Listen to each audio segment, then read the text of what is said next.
Shalom. Hari ini kita akan memasuki episode pertama dari acara kita, namanya apa? NDP. Kepanjangannya apa? New Discipleship Project.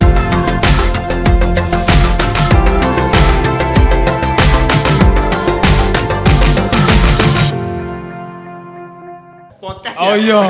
Bukan project, podcast. Malum, acara pertama. Masih grogi kita. Orang apa iki rasa bel ini terus wae ya. Lanjut aja, gak apa, kita grogi dikit gak apa. Nah, kita mau perkenalan dulu sebelum kita masukin apa sih acaranya. Perkenalkan, saya Yosef dan rekan saya yang gak kalah tampan. Owop. Mas Owop ya. Oh, dibalik owop ya. Oh iya, Yosef dibalik, mikir. Vesoy ya. Saya Vesoy dan Mas Owop. Coba balik elek. Gak usah dibalik ya, oke. Mas, hari ini kita mau ngapain ini ceritanya? Hari ini kita mau kedatangan tamu nanti toh. Kedatangan tamu. Kedatangan tamu. Dari mana? Dari tadi. Dari tadi ya. Emang bener sih dari tadi tamunya ya.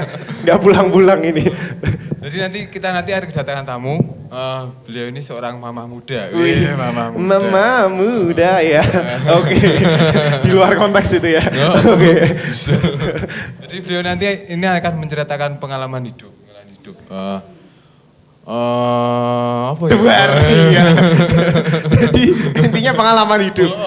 Pengalaman hidupnya itu tentunya bisa jadi berkat juga ya buat setiap kita. Jadi di New Discipleship Podcast. Kalau nama kita kan New Discipleship Project. Kita ini acaranya podcast.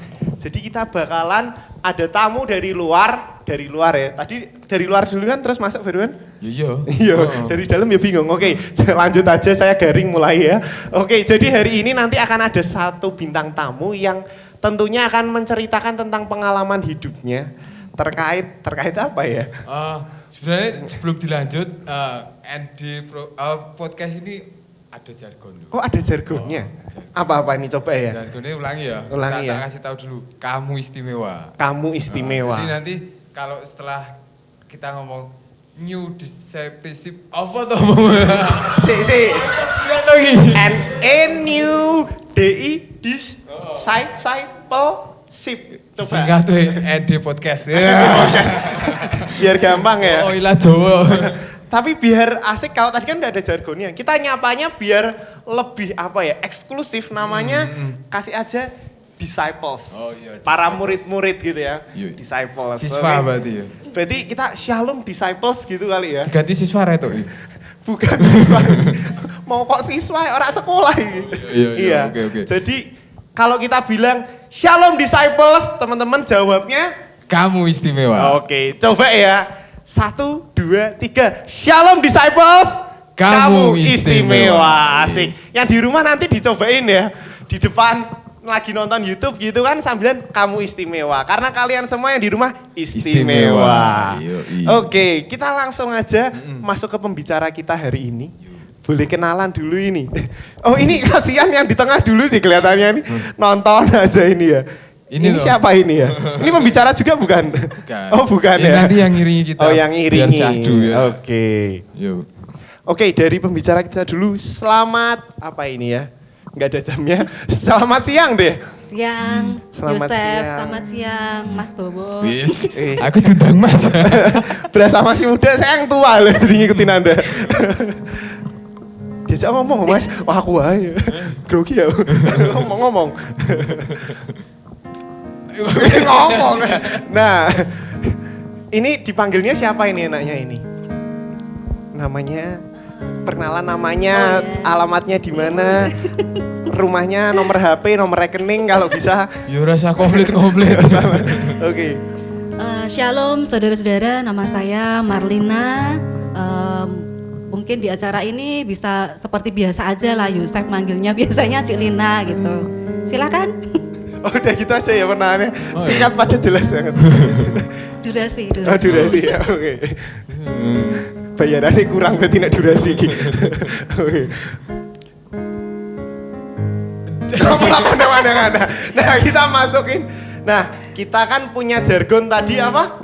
Kamu istimewa. Nah kalau dari Cik Lina sendiri, ada nggak sih merasa ini kan kita lagi kondisi di tengah-tengah pandemi nih, Ci. Sebagai seorang mama muda katanya, peran mama muda yang istimewa di tengah pandemi kayak gini, gimana sih, Ci? Bisa boleh dijelaskan? Oke, makasih buat kesempatannya. Memang di masa pandemi ini kerasa sekali ya, apalagi kalau kita sebagai ibu rumah tangga. Sebetulnya saya juga sebelum pandemi itu selain ibu rumah tangga juga mengerjakan beberapa pekerjaan, tetapi ketika pandemi akhirnya terimbas juga gitu kan. Nah, tetapi saya bisa merasakan bahwa masa pandemi ini adalah masa yang istimewa. Wah, Mungkin istimewanya kenapa ini nih? Penasaran kita ini ya. Nah, kalau kita lihat istimewa itu apa sih? Istimewa itu kan beda ya, beda dari yang lain. Istimewa itu sesuatu yang apa ya? Lain lah daripada yang lain gitu. Nah, begitu juga dengan pandemi ini beda kan, maksudnya kondisi kita dari yang normal menjadi orang bilang sudah nggak normal lagi gitu. Jadi menurut saya justru pandemi ini adalah masa yang istimewa dan setiap responnya itu kan berbeda-beda ya. Dan saya melihat bahwa di masa pandemi ini justru ada beberapa kesempatan yang dibukakan walaupun mungkin tidak mendukung secara ekonomi. Jadi ketika pandemi terjadi memang ekonomi paling terimbas, tetapi sejalannya dengan waktu ternyata justru saya bisa menemukan kesempatan-kesempatan yang istimewa di masa pandemi ini. Apa sih kesempatan istimewa itu? Mau nanya ya? Baru kita mau ngobrol loh ini. Iki aku ngangkat mic loh. Baru mau tanya, langsung dijawab aja nih kalau gitu udah tanya sendiri ya. Kita kan tahu ya bahwa anak-anak itu kan sekolahnya harus di rumah kan. Nah, otomatis kita jadi guru. Oh, jadi guru, istimewa itu. Nah, keistimewaan ini jadi ketika anak-anak sekolah kita sepenuhnya menyerahkan ke guru-guru mereka kan gitu. Tetapi ketika harus sekolah dari rumah, otomatis ibu-ibu ini mengambil peran sebagai guru. Meskipun materi mungkin diberikan, tetapi kan anak-anak ini apalagi anak saya yang kecil itu kan SD. Jadi mereka mungkin kalau dijelaskan gitu langsung dan mereka nggak bisa tanya itu kan susah ya. Jadi memang saya harus mendampingi dan saya percaya bahwa ibu-ibu yang lain juga istimewa karena mereka ada di rumah menggantikan peran guru untuk mendampingi anak-anak mereka. Nah, kemudian keistimewaannya yang kedua, justru di masa pandemi di mana banyak waktu berkumpul dengan keluarga, kita itu semakin bisa ngerti loh betapa istimewanya keluarga kita masing-masing. Mungkin selama ini waktu kita kerja, kita sibuk, gak menyadari betapa istimewanya mereka itu di hidup kita.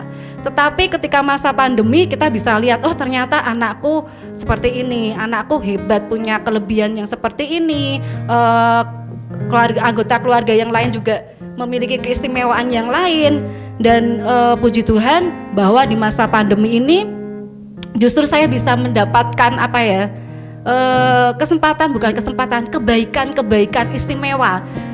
Misalnya seperti teman yang lama nggak pernah kontak tiba-tiba datang gitu ya dan ngasih berkat. Wah, luar biasa itu yang ditunggu sih kelihatannya. Berkatnya. Nah, itu. Jadi banyak keistimewaan di masa pandemi ini. Ya mungkin itu ya di masa pandemi ini keistimewaannya apa sih, yaitu saya sebagai ibu saya punya kesempatan jadi guru, kemudian saya bisa menikmati kehidupan bersama anak-anak saya, kemudian juga Tuhan memberikan kesempatan untuk lebih banyak memasak lagi gitu. Nah, apalagi ya? Oh ya, mungkin beberapa bulan itu kan saya merasa kok agak bosan gitu ya. Kemudian Tuhan mulai bukakan komunitas-komunitas yang baru. Komunitas yang baru ini tentunya komunitas yang membangun ya. Komunitas kalau saya bilang secara rohani. Dan saya bersyukur bahwa di masa pandemi ini penyertaan Tuhan itu istimewa. Tuh. Kalau Berarti komplit ya. komplit banget ya cerita istimewanya. Dari keluarga, dari apa lagi ya? Tambahan lingkungan baru, Ekonomi. Jadi pinter masak. Jadi pinter masak. Jadi tahu kondisi anak-anaknya, Iya. lebih dekat kan gitu. Betul. Oh. Kalau Papa Owop gimana ini di rumah? Ya sebenarnya hampir sama, hampir sama. Tapi karena kan kalau saya pribadi kan kerja atau di luar, Oh, kerja di luar nggak ya. mungkin tiap hari ketemu. Tapi kalau saya lihat memang Istrinya jadi istimewa ya. bukan istri, anaknya Oh, jadi lebih anaknya istimewa istimewa. karena sering ditinggal. Sering tinggal. Tapi tetap sabar, tetap mendapatkan kasih sayang ya kalau pulang kerja ya. Betul. Iya. Berarti ini mewakili juga untuk mama-mama di luar sana ya. Mama-mama tuh luar biasa, memang istimewa banget mama-mama.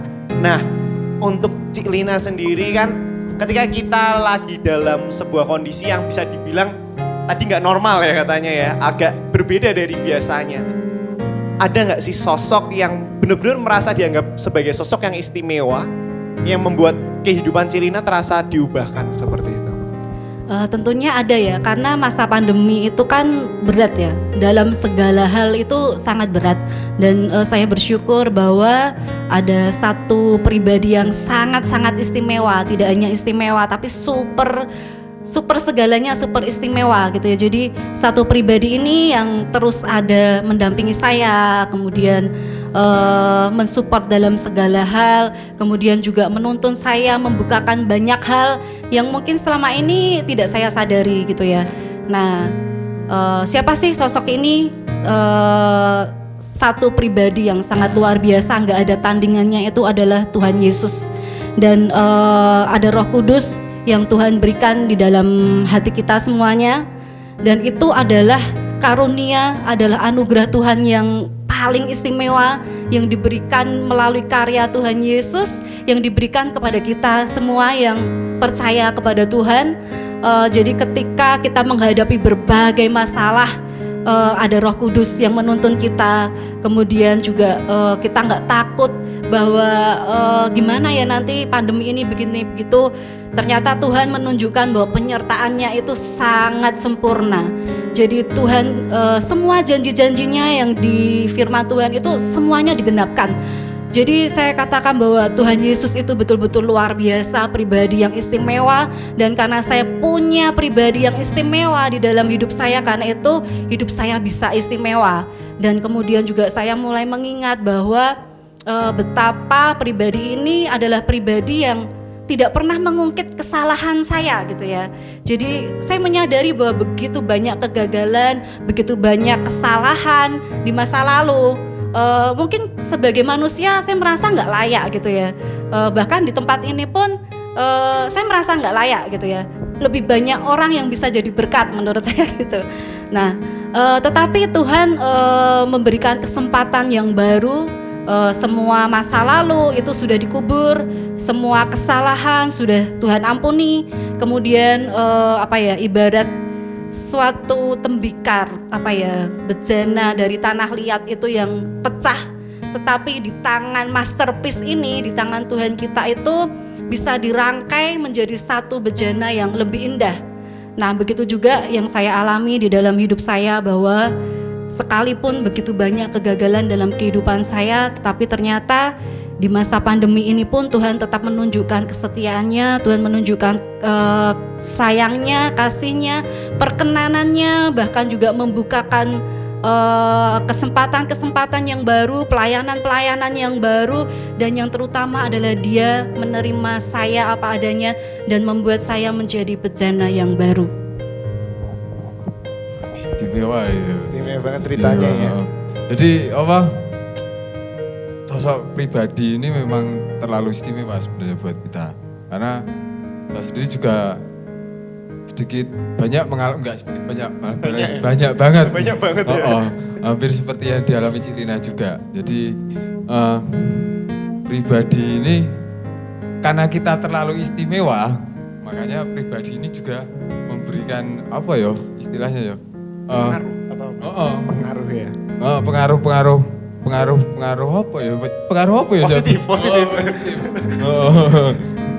Gitu. Nek berapa be?